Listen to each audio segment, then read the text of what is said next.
जम्मू कश्मीर के x governor Satyapal Malik का कहना है कि पुलवामा हमला पीएम नरेंद्र मोदी की लापरवाही की वजह से हुआ। सीआरपीएफ ने अपने जवानों को ले जाने के लिए मोदी गवर्नमेंट से प्लेन मांगा था, लेकिन गवर्नमेंट ने देने से मना कर दिया। 72 मुस्लिमों को जान से मार दिया गया, गोली आर पार हो गई, लेकिन उनकी मौत का जिम्मेदार कोई नहीं, सभी आरोपियों को छोड़ दिया गया। मध्य प्रदेश में हिंदू मुसलमान वाली नफरत बिल्कुल लबालब हो चुकी है। कुछ हिंदू बच्चे ने मुस्लिम बच्चे को नंगा करके बेल्ट से पिटाई कर दी, जय श्री राम के नारे लगवाए, और हैरानी की बात यह है कि वो सभी के सभी बच्चे नाबालिग थे।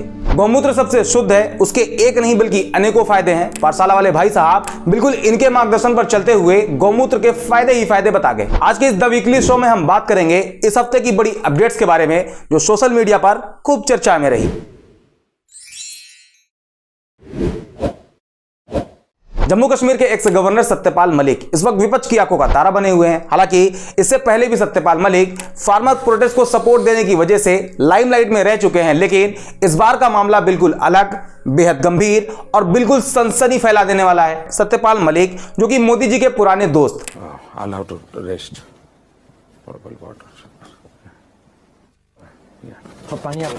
दोस्ती बनी रहे, अपनी दोस्ती बनी रहे।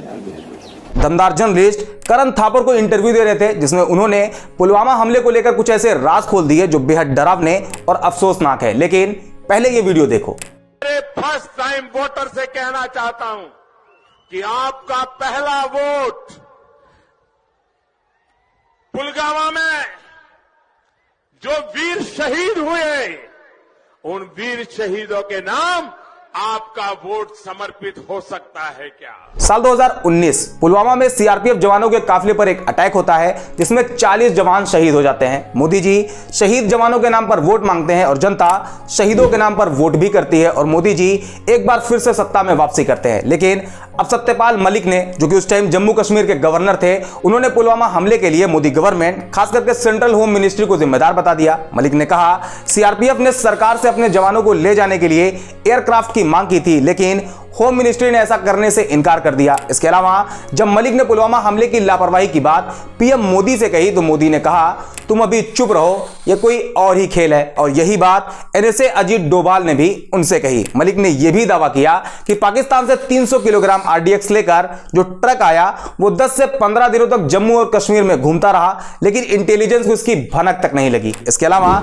करप्शन को लेकर भी कई आरोप लगाए, लेकिन ये जो पुलवामा अटैक वाला खुलासा सत्यपाल मलिक ने किया है वो अहम है। हालांकि गोदी मीडिया को अगर एंटी कांग्रेस वाला कोई एजेंडा मिल जाता है तो कई दिनों तक माहौल को गर्म रखा जाता है, लेकिन देशहित की ताल ठोकने वाले बिकाऊ एंकर, फर्जी राष्ट्रवाद का ढोंग करने वाले एंकर पूरी तरह से खामोश है। उनके लिए सत्ता में बैठे पॉलिटिशियन की इमेज सीआरपीएफ की उन 40 जवानों की शहादत से ज्यादा इंपॉर्टेंट है। लेकिन पुलवामा अटैक के इस खुलासे की चर्चा सोशल मीडिया पर खूब तूल पकड़ रही। सार्थक कश्यप नाम के यूजर ने लिखा, गुलाम नबी आजाद के पास इंटरव्यू के लिए दौड़ रही गोदी मीडिया क्या पूर्व राज्यपाल सत्यपाल मलिक का इंटरव्यू लेगी? है किसी सत्ता के चापलूस पत्तलकार में इतना दम? हिमांशु कुशवाहा लिखते हैं, सत्यपाल मलिक भाजपा के पूर्व प्रवक्ता होते, बूथ स्तर के नेता होते, विधायक, सांसद भी होते तो उनकी बातों पर भरोसा नहीं करता। सत्यपाल मलिक सर्वोच्च संवैधानिक पद पर थे जब धारा 370 हटा, जब पुलवामा हुआ वो कश्मीर के गवर्नर थे, सारी जवाबदेही उनकी थी। अब वो बोल रहे हैं तो सच ही बोल रहे हैं। पुष्पराज यादव नाम के यूजर ने लिखा, सत्यपाल मलिक जी तो फेकू की धोती खोलकर ही रहेंगे पूरी। नरेंद्र मोदी जी पुलवामा हमला और उसमें 40 जाबाजों की शहादत आपकी सरकार की गलती से हुई। अगर हमारे जवानों को एयरक्राफ्ट मिल जाता तो आतंकी साजिश नाकाम हो जाती। आपको तो इस गलती के लिए एक्शन लेना था।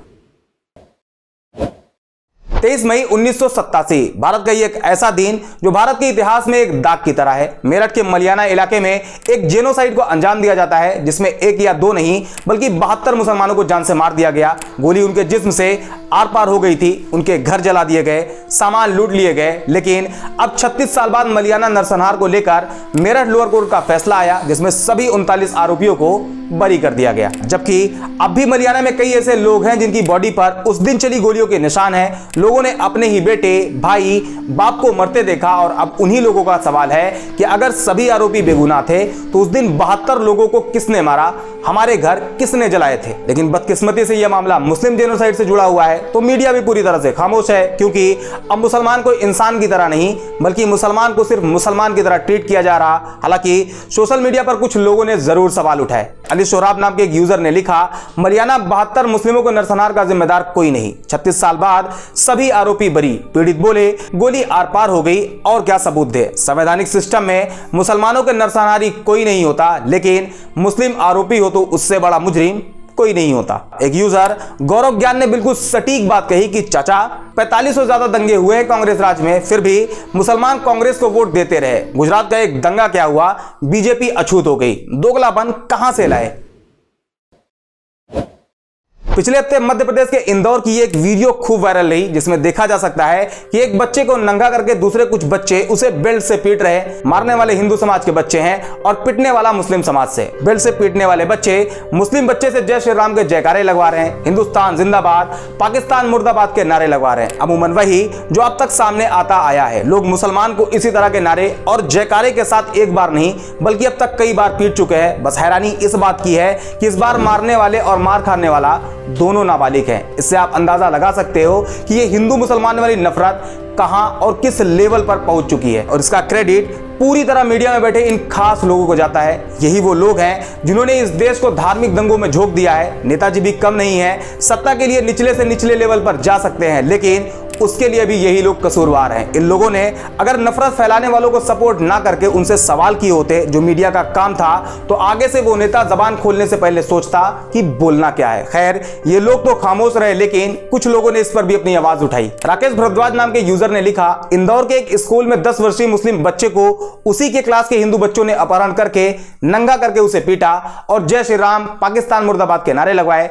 आरएसएस बीजेपी ने पूरे देश को नफरत की आग में झोंक दिया है। शमशाद आलम ने लिखा, मध्य प्रदेश, नाबालिग हिंदू बच्चों ने 10 साल के मुस्लिम बच्चे को नंगा करके बेल्ट से पीटा, जबरन जय श्री राम के नारे लगवाए।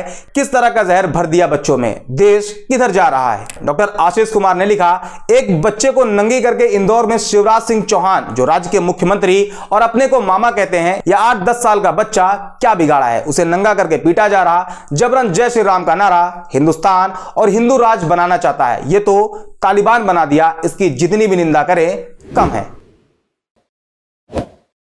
सुशांत सिन्हा, ये भाई साहब पाठशाला के नाम पर लोगों की अच्छे से काट रहे हैं और सुधीर चौधरी के मार्गदर्शन पर चलते हुए हर उस चीज के फायदे बताने के लिए आगे आ रहे हैं जिसमें आपका नुकसान है। जैसे ये, जिस गौमूत्र को, गाय का जो मूत्र होता है गोमूत्र कहते हो, सदियों से आयुर्वेद ने अमृत माना। देखिए, गोमूत्र पर इंडियन वेटरनरी रिसर्च इंस्टीट्यूट यानी IVRI, इसने एक रिसर्च की है जिसमें यह दावा किया गया कि गोमूत्र में कई तरह के ऐसी बैक्टीरिया हैं जो इंसानी शरीर में नुकसान पहुंचा सकते हैं। लेकिन हमारे शास्त्रों और आयुर्वेद में गोमूत्र को लेकर बहुत कुछ लिखा गया है। इसे गुणकारी टॉनिक माना गया है। हैरानी की बात यह है कि खुद IVRI के पूर्व डायरेक्टर RS चौहान ने इसे बहुत शानदार चीज बताया है।